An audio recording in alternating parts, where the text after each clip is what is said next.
বিয়ের পর থেকে প্রতি রাতে আমার স্বামী একটা করে ওষুধ খেতে দিত, আর তারপরে আমি আস্তে আস্তে ঘুমিয়ে পড়তাম। ধীরে ধীরে বুঝতে পারলাম আমার ঘুম আসতো ওই ওষুধটার জন্য। একদিন ইচ্ছে করে ওটা খেলাম না, তারপর সেই রাতে যা কিছু হলো তা দেখে আমার মাথায় আকাশ ভেঙে পড়ল। আমরা দুই বোন, আমাদের পাড়াতেই বাড়ি জয়দার, ভীষণই ভালো। ওর বাবা মারা গেছে, মা আছেন। জয়দার হাবভাব কথাবার্তা শুনে বুঝতাম ও আমাকে পছন্দ করে, আমারও ভালো লাগতো ওকে। একদিন ও আমাকে ডেকে একটা কার্ড দিল, বাবার ভয়ে ওটা আমি নিলাম না। দুদিন পর জয়দাকে বললাম, তুমি যা দিচ্ছিলে আমি নেব। জয়দা খুব খুশি হয়ে গেল। কার্ডটার মধ্যে ওর মনের কথা লিখেছিল। ধীরে ধীরে আমাদের মধ্যে একটা সম্পর্ক তৈরি হয়ে গেল। আমি যখন স্কুলে যেতাম জয়দা আমার সাথে দেখা করত। তারপর আমি কলেজে গেলাম, জয়দা একটা প্রাইভেট চাকরি পেল। প্রতিদিন পড়তে যাওয়ার সময় ওর সাথে দেখা হতো। ধীরে ধীরে সবাই আমাদের সম্পর্কের কথা জানতে পারে। কথাটা বাবার কানে উঠতেও বেশি সময় লাগলো না। বাবা সোজা চলে গেল জয়দার বাড়িতে। তাকে বলল, আমি ভালো চাকরি করি, এত বিশাল বাড়ি আমার, মেয়েকে অনেক আদর যত্নে মানুষ করেছি, তুমি কি দিতে পারবে ওকে? তার মাকে বলল, আপনি তো ঘরের কাজের জন্য আলাদা কোনো লোকও রাখতে পারেন না, মেয়ে এখানে এসে কি সুখ পাবে? ওর মা বলল, আমার ছেলের সামর্থ্য আছে লোক রাখার, কিন্তু এই আমার 3টে ঘর 4টে বাসন, তার জন্য কি লোক রাখবো? বাবা হেসে বললেন, আর এই 3টে ঘরে আমার মেয়ে এসে কি সুখ পাবে ভেবে দেখেছেন? তোমাকেও সাবধান করে দিচ্ছি, আমার মেয়ের পেছনে পড়ে থাকলে খুব খারাপ হবে। তবে হ্যাঁ, যদি 2 মাসের মধ্যে সরকারি চাকরি জোগাড় করতে পারো তবে আমি ভেবে দেখব। এরপর আমাকে নিয়ে চলে গেল মামার বাড়ি। সেখানেই বাবার অফিসে চাকরি করা এক ছেলের সাথে বিয়ে ঠিক করা হলো। আর বাবা আমাকে বলল, আমি যদি তাকে বিয়ে না করি তাহলে বাবা নিজেকে শেষ করে দেবে।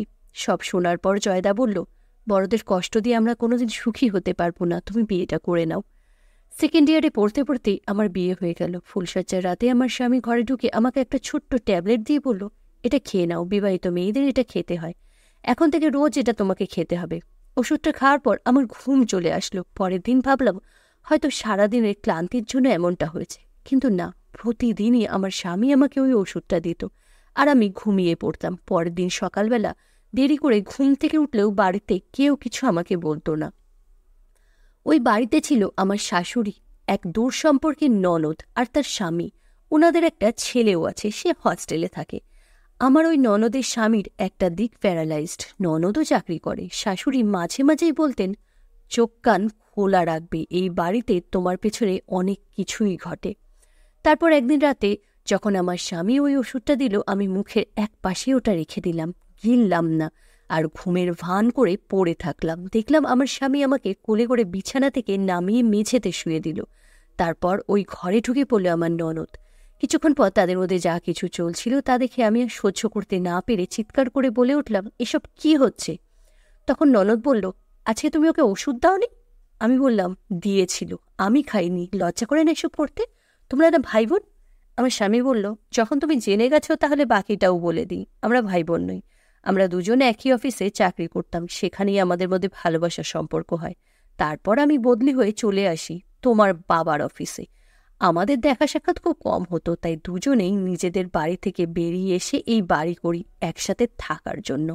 আমি বললাম, তাহলে নিজেরা বিয়ে কেন করলে না? ওই মহিলা বলল, আমার স্বামী অসুস্থ বলে তার এই চাকরিটা আমি পেয়েছি, বিয়ে করলে এটা হয়তো থাকতো না, তাছাড়া ওর প্রচুর সম্পত্তি আছে, সেগুলোও হাতছাড়া হয়ে যেত। ছেলেরও বিয়েতে আপত্তি ছিল, সেই জন্যই করতে পারিনি। এবার আমি বললাম, আর আমি, আমায় কেন বিয়ে করলে? আমার স্বামী বলল, পাড়া প্রতিবেশীরা আমাদেরকে নিয়ে সন্দেহ করছিল, সেই জন্য। আমি বললাম, তোমাদের কুকীর্তির কথা আমি ফাঁস করে দেব। কিন্তু ওই মহিলা ওনাকে চোখের ইশারায় কিছু বলল। পরের দিন সকাল থেকে আমার ফোনটা পাচ্ছিলাম না। সময় মতো ওরা দুজন অফিসে চলে গেল, কিন্তু বাইরের গেটে তালা দিয়ে গেল। আমি শাশুড়ির সাথে কথা বলছিলাম, তাকে বললাম, তুমি এসব কিছু মেনে নাও কেন, প্রতিবাদ কেন করো না? উনি বললেন, আমার কিছু করার নেই, বয়স হয়ে গেছে, বাধ্য হয়ে এসব মেনে নিতে হয়, আর তাছাড়া নিজের ছেলে যখন ভালো না, পরের মেয়েকে কি দোষ দেব? এমন সময় বাইরের দরজা খুলে ওই মহিলার সাথে আরও 2জন মহিলাকে নিয়ে ভিতরে ঢুকে পড়ল। এরপর নিজের ঘরে গিয়ে আলমারি ওলট পালট করতে লাগলো, আর আমার শাশুড়িকে ডেকে কী সব বলতে শুরু করলো। শুধু এটুকুই আমি শুনতে পেলাম, সে বলছে, আমার কথা মতো যদি কাজ না করেছিস তার ফল তুই ভুগবি। কিছুক্ষণ পর পুলিশ আসলো। ওই মহিলা বলল, আমি নাকি শাশুড়িকে মেরে গয়না চুরি করে পালাচ্ছিলাম। উনি 2 বান্ধবীকে নিয়ে বাড়িতে এসে পড়ায় আমি ধরা পড়ে গেছি। এরপর আমাকে থানায় নিয়ে যাওয়া হলো। কিছুক্ষণ পর আমার স্বামী আমাকে জামিন করিয়ে বাড়িতে নিয়ে আসলো।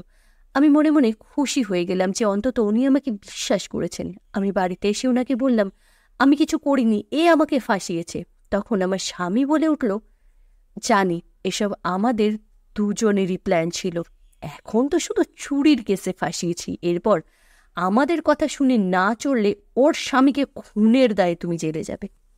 ফলে ওই বাড়িতেই থাকতে বাধ্য হলাম আর তাদের কুকীর্তিগুলো সহ্য করতে হচ্ছিল। এরপর হঠাৎ একদিন আমার স্বামী আমাকে বাপের বাড়ি নিয়ে গেল, হয়তো বাবা বলেছিলেন। সেখানে গিয়ে আমি বাবাকে এসব কথা জানালাম। বাবা বললেন, জানি আমাকে জামাই সব বলেছে, তুই এখনো জয়ের সঙ্গে যোগাযোগ রেখেছিস আর ওর সঙ্গে পালাবি বলে গয়না পর্যন্ত চুরি করেছিস। এই জন্যই ওরা তোকে ফোন দেয় না। ছি, আমার তো ভাবতে লজ্জা করছে তুই আমার মেয়ে।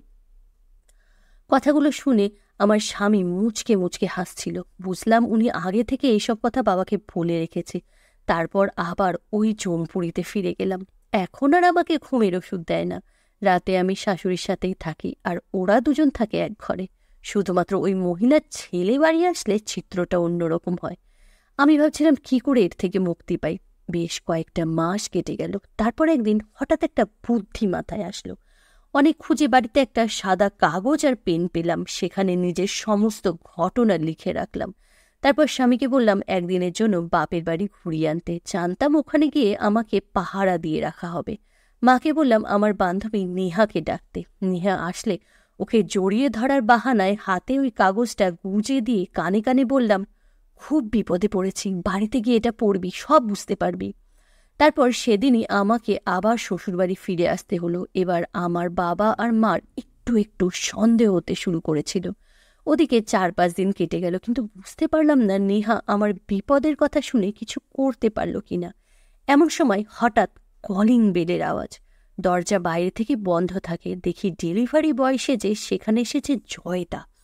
জানালা দিয়ে একটা প্যাকেট ধরিয়ে দিয়ে বলল, এর মধ্যে মোবাইল আছে, সিমও আছে, কল করো। আমি কিছুক্ষণ পর ভয়ে ভয়ে ওই ফোনটা থেকে জয়দাকে কল করলাম। জয়দা বলল, নেহা ওই চিঠিটা আমাকে দেখিয়েছে, আমি সব জেনেছি। 4-5 দিন ধরে এই বাড়িটার ওপর নজর রাখছিলাম। তারপর ডেলিভারি বয় সেজে এখানে আসলাম যাতে কেউ সন্দেহ না করে। ওই বাড়িতে থেকেই ওদের বিরুদ্ধে তোমাকে প্রমাণ জোগাড় করতে হবে। আমি সবসময় তোমার পাশে আছি। জয়দাকে আমি ভিডিও কল করে সমস্ত বাড়িটা দেখালাম। তারপর ওরই বুদ্ধিতে আমি ওদের ঘরে রাত্রিবেলা বিছানা করতে যাওয়ার নাম করে গিয়ে মোবাইলে ভিডিও রেকর্ডার অন করে লুকিয়ে রেখে আসলাম। বেশ কয়েক রাতে এমন করলাম, ছবিও তুললাম। এছাড়া দিনের বেলা বিভিন্ন সময় ওদের কথাবার্তা রেকর্ড করতে থাকলাম আর এক এক করে সব কিছু পাঠিয়ে দিতাম জয়দার কাছে। প্রথমে ধরা পড়ার খুব ভয় করত, কিন্তু আস্তে আস্তে সাহস বাড়তে থাকলো। সবশেষে একদিন বসলাম ওদের দুজনের সামনে আর ওদেরকে বললাম, তোমাদের মধ্যে সম্পর্ক থাকা সত্ত্বেও আমাকে বিয়ে করে এনে আমার জীবনটা তো নষ্ট করেছ, কিন্তু আমাকে মিথ্যা চুরির দায়ে কেন ফাঁসালে? ওই মহিলা বলে উঠল, এসব তো পুরনো কথা, হঠাৎ এগুলো কেন তুলছ? আমি বললাম, না, আমি জানতে চাই মিথ্যে কেস কেন করলে। এবার আমার স্বামী বলল, এসব করেছি যাতে বাইরের লোককে তুমি ঘরের কোনো কথা না বলো। আগেও একটা কথা বলেছি, আবার বলছি, আমাদের কথা যদি না শুনে চলো, ওর হাজব্যান্ডকে খুন করে তোমাকে ফাঁসাবো। এমনিতেও লোকটা আমাদের কাছে বোঝা হয়ে আছে। এইসব কথাই আমি রেকর্ড করছিলাম। এরপর আস্তে আস্তে একটা একটা করে সমস্ত ভিডিও, ছবি আর ভয়েস রেকর্ড পাঠাতে লাগলাম ওদের দুজনের মোবাইলে। এগুলো দেখে ওরা তো অবাক হয়ে গেল, ভাবলো বাইরের কেউ হয়তো এগুলো করছে। এমন সময় আমি ওদের সামনে গিয়ে দাঁড়ালাম আর বললাম, এগুলো আমি করেছি। এবার ওই মহিলা রেগে গিয়ে বলল, তোর এত বড় সাহস, আজ তোকে মেরেই ফেলবো। আমার স্বামী বলল, মেরে তোকে এই বাড়িতেই পুঁতে দেব। আমি বললাম, এসব করলে তোমরাই ফাঁসবে, কারণ এইসব আমি একা করিনি, আমার সাথে আরও অনেকে আছে আর তারা সবাই আশেপাশেই আছে।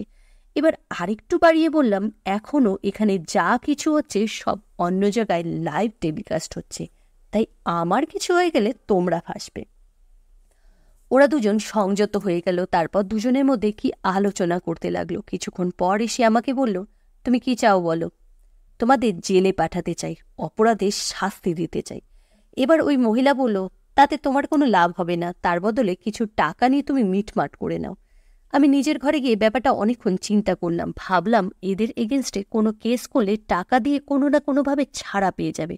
তাই অনেক ভেবেচিন্তে তাদের সঙ্গে একটা ডিল করলাম। আমি বললাম, আমার কিছু শর্ত আছে। প্রথম, আমার বিরুদ্ধে যে কেসটা করা হয়েছে সেটা তুলে নিয়ে সবার কাছে বলতে হবে আমাকে মিথ্যা ফাঁসানো হয়েছিল। দ্বিতীয়, আমার শাশুড়িকে তোমরা কোনো রকম কষ্ট দেবে না, মায়ের যত্নে তাকে রাখবে। পরের শর্ত হলো তোমার স্বামী ট্রিটমেন্ট করবে, তাকে ডাক্তারের কাছে আমি নিয়ে যাব, তবে খরচা দেবে তোমরা। ওরা রাজি হলো। এরপর বললাম, সব শেষ শর্ত হলো আমার 30 লাখ টাকা চাই। এবার দুজনেই বলল, এত টাকা আমরা দিতে পারবো না। আমি বললাম, তোমরা পারবে কি পারবে না জিজ্ঞাসা করিনি, আমার কি চাই সেটা বললাম, আর না দিলে আমার যা করার তাই করব। এবার ওই মহিলা বলল, তোমার বউ, তুমি বোঝো, টাকা দিলে তুমি দেবে, আমি 1 পয়সা দেব না। আমার স্বামী বলল, ওকে বিয়ে করা, ঘুমের ওষুধ খাওয়ানো, চুরির দায় ফাঁসানো সবকিছু তো তোমার প্ল্যান ছিল, তাহলে তুমি কেন দেবে না? এই নিয়ে দুজনের মধ্যে কথা কাটাকাটি শুরু হলো। আমি বললাম, দুজনকেই দিতে হবে 15 লাখ করে, আর না দিলে এই ভিডিওগুলো দিয়েও আমি আরও অনেক কিছুই করতে পারি। এরপর ডিভোর্স নিয়ে আমি বাড়ি চলে আসি। ওই নরক থেকে যে নিষ্কৃতি পেতে পারবো তা কোনোদিন ভাবিনি। সব জানার পর বাবা বলল, ভালো করতে গিয়ে তোর জীবনটাই আমি শেষ করেছি। এদিকে জয়দার পরামর্শে আমি আবার পড়াশোনা শুরু করলাম, পাশাপাশি ওই মহিলার হাজব্যান্ডের ট্রিটমেন্ট চলতে থাকলো। উনি অনেকটাই সুস্থ হয়ে গেলেন। দেখতে দেখতে 1 বছর কেটে গেল। আমার শাশুড়িও এখনো ভালো আছেন, কারণ ওই ঘটনার পর আমার স্বামী আর ওই মহিলার মধ্যে অশান্তি শুরু হয়, আর তারা এখন আলাদা থাকে। টাকাটা নিয়েছিলাম বলে মনের মধ্যে অনেক গ্ল্যানি ছিল, কিন্তু এইসব হওয়ার পর বুঝলাম যা করেছি ঠিকই করেছি। এরপর একদিন জয়দা এসে আমাকে বলল, আমি তোমাকে বিয়ে করতে চাই। কথাটা শুনে আমি অবাক হয়ে গেলাম। বললাম, আমার সাথে যা কিছু হয়েছে তারপরেও তুমি আমাকে বিয়ে করতে চাও? হ্যাঁ, কারণ আমি তোমাকে ভালোবাসি, আর তাছাড়া যা কিছু হয়েছে তাতে তোমার তো কোনো দোষ ছিল না। আর তোমার মা, তিনি রাজি হবেন? হ্যাঁ, আমার মা রাজি। তবে এবার যদি তোমার বাবা রাজি না হয়, তোমাকে আমি তুলে নিয়ে গিয়ে বিয়ে করব। বাবার কাছে গিয়ে কথাটা বলাতে বাবা বলল, আমি ভুল করেছিলাম। যে ছেলে এতদিন তোর পাশে থেকেছে সেই হলো তোর আসল জীবনসঙ্গী। এরপর আমাদের বিয়ে হয়ে যায়। ফুলশয্যার রাতে আমি ঘরে বসে আছি। জয়দা ঢুকল, কিন্তু তার মুখ ভীষণই গম্ভীর। আমি বললাম, কি হয়েছে জয়দা, কিছু হয়েছে নাকি? জয়দা বলল, হ্যাঁ, হয়েছে অনেক কিছুই। আর হয়েছে বলছি কেন, অনেক দিন ধরেই এটা হয়ে আসছে। তোমাকে বলবো বলবো করে বলে উঠতে পারিনি, তবে আজ যদি বলতে না পারি অনেক দেরি হয়ে যাবে। কথাগুলো শুনে আমার ভয়ে হাত পা কাঁপতে লাগলো। আমি বললাম, কি হয়েছে জয়দা, আমাকে বলো একবার। জয়দা বলল, তোমার থেকে একটা কথা জানার আছে। বরকে কি কেউ দাদা বলে ডাকে? কথাটা শুনে আমি অবাক হয়ে গেলাম। বললাম, মানে? জয়দা বলল, আমি তো তোমার স্বামী, আমাকে দাদা বলছো? এরপর যখন আমাদের ছেলে মেয়ে হবে তখন তো ওরা কনফিউজ হয়ে যাবে যে এই লোকটা আমাদের বাবা নাকি মামা। প্রথমে আমি অবাক হয়ে গেলাম, তারপর দুজনে একসাথে হাসতে শুরু করলাম।